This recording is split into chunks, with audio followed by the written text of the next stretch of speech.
Welcome to the Nevis newscast for Wednesday, February 21st, 2024. I am Bronte Swanston Hendrickson.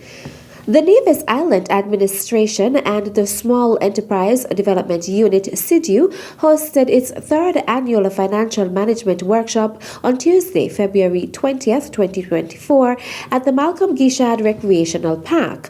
Special advisor to the Premier, the Honorable Latoya Jones, gave an overview of the training. The financial management workshop will cover critical areas of financial literacy. And these areas include financial planning, budgeting, and debt management. Other areas, the sessions of the workshop include presentations from Ms. Sidama Jones, Tax Officer at the Inland Revenue Department, Permanent Secretary Wakely Daniel, Work Permit Office at Premier's Ministry, and Ms. Karen Claxton Ambry, Inspector at the St. Christopher and Nevis Social Security Board. The sessions will cover requirements, obligation of businesses as it relates to taxes, work permits, and social security contributions, respectively. The financial management workshop will offer many benefits to businesses. Benefits include enhancing financial literacy, financial planning and decision-making, networking and collaboration opportunities. It will foster a culture of accountability, and it would allow businesses to stay ahead and become compliant of regulatory changes. According to Honorable Jones, the workshop was designed to support and empower micro, small, and medium-sized enterprises. Premier of Nevis and Minister of Finance is the Honorable Mac Brantley. A business starts with an idea, to be sure. So you like fried chicken, and you go buy a KFC or you go buy a Sandy's, and you say the chicken nice, but I could do it better. And I could do it better because I'm going to add some secret sauce or some secret flavor that I have. And so you have that idea. And that's where all businesses start, with an idea. But I want to tell you that beyond the idea, you need a plan. And too many people I see get involved in business on the strength of an idea, but no plan. Part of financial planning, part of getting your business proposal together, is going back to my example. I could do chicken better than KFC. But I need equipment, I need staff, I need space in terms of maybe rental space. I need to pay Social Security, I need to have a business license, I need to do these various things. And you have to put a dollar value to those things.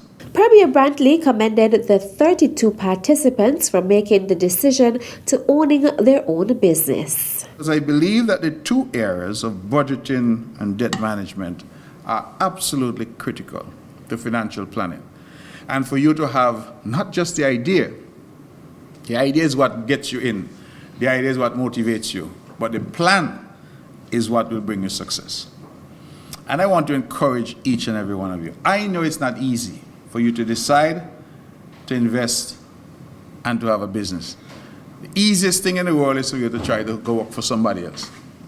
Because then, once you show up and do what you need to do, you get paid. You don't have to struggle about the rent and all of those things. That's not your problem. So each of you in this room has taken a decision that you will take the risks associated with starting a business. You'll be responsible for yourself. You'll be responsible for your employees if you have. You'll be responsible for your rent. You'll be responsible for your vendors and those you have a relationship with. And I believe that needs to be commended.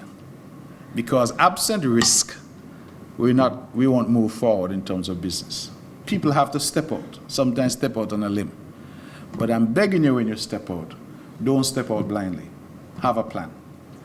And from today, I'm hopeful, with the assistance of the expertise of Catherine and Sybil, that you will leave here with a much better understanding of what that plan should look like. The main facilitators of the workshop are Sybil Welsh, Senior Project Specialist in the Eastern Caribbean Central Bank, and Catherine Forbes, Data and Research Analyst in the Department of Gender Affairs. Also present were Permanent Secretary in the Ministry of Finance, Colin Dorr, and Director of SIDU, Angela Walters Delpeche. 9 bills will receive their first reading during a sitting of the National Assembly at 10 a.m. on Thursday, February 22nd.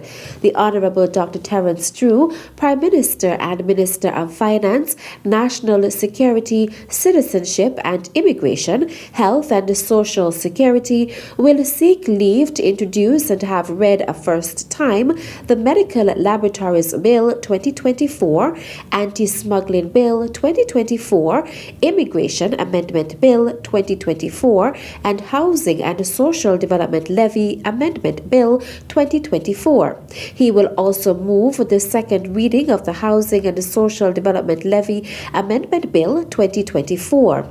The Honorable Garth Wilkin, Attorney General and Minister of Justice and Legal Affairs, will seek leave to introduce and have read a first time the Freedom of Information Amendment Bill 2024, Ombudsman Amendment Bill 2024, and Copyright Bill 2024. The Honorable Marsha Henderson, Minister of Tourism, Civil Aviation, International Transport, Employment and Labour and Urban Development, will seek leave to introduce and have read a first time the National Productivity Council Bill 2024. The Honorable Dr. Joel Clark, Senator and Minister of Sustainable Development, Environment and Climate Action and Constituency Empowerment, will seek leave to introduce and have read a first time the Architects Registration Amendment Bill 2024. The Ministry of Foreign Affairs has announced the appointment of Senior Foreign Service Officer Samuel Berridge as High Commissioner Designate for St. Kitts and Nevis to Canada. Mr. Berridge will serve from the High Commission for St. Kitts and Nevis in the Canadian capital, Ottawa.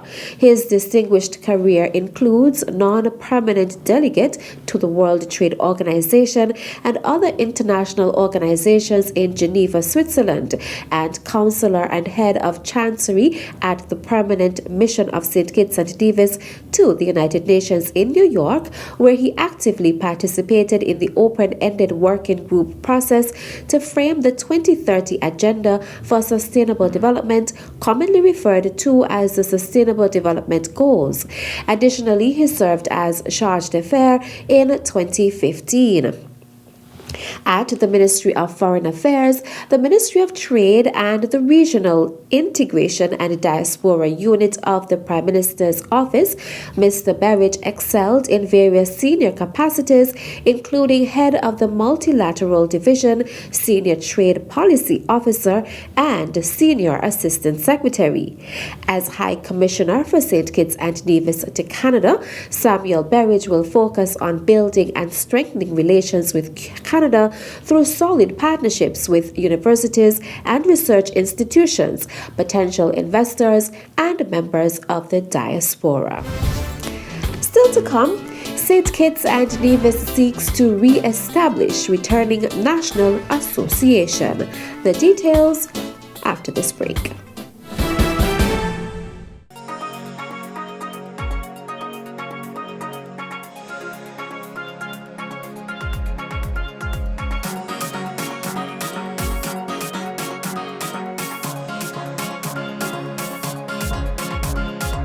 Celebrating culture, embracing our history. It's Culturama 50, July 25th to August 6th. It's the Caribbean's greatest summer line. See you there.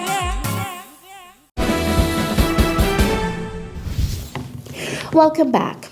All returning nationals now residing in the Federation are invited to an important meeting to re-establish a Returning Nationals Association.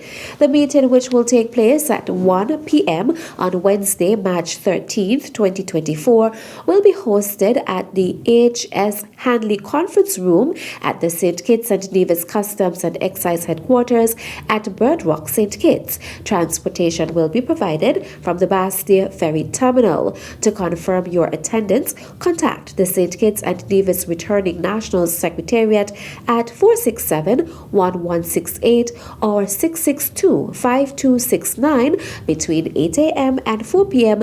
during weekdays. So I'm encouraging you, the general public, to please, when you go to the water department, do not only pay the portion of the water department bill, but please also pay the solid waste management fee as a civic-minded citizen. Senior Minister in the Nevis Island Administration, the Honorable Spencer Brand, speaking during an update on the increase in water services rates on Tuesday, February 20th, 2024. Minister Brand outlined the purpose of the solid waste service fee. The solid waste fee is not only to help the solid waste management department to keep our island clean, which I feel is the responsibility and the duty of every single Nevisian to keep our island clean. The Solid Waste Management Department have significant equipment to maintain.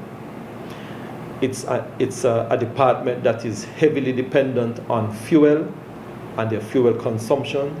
All of these have to be paid for. I am therefore asking the general public to please consider it your duty that the solid waste management fee is to help to keep our island clean and beautiful and in the pristine condition that we know we want it to be in. Senior Minister in the Nevis Island Administration, the Honorable Spencer Brand. And that's it for this edition of the Nevis Newscast. On behalf of all of us here at the Department of Information, I am Bronte Swanston Hendrickson. Thank you for viewing.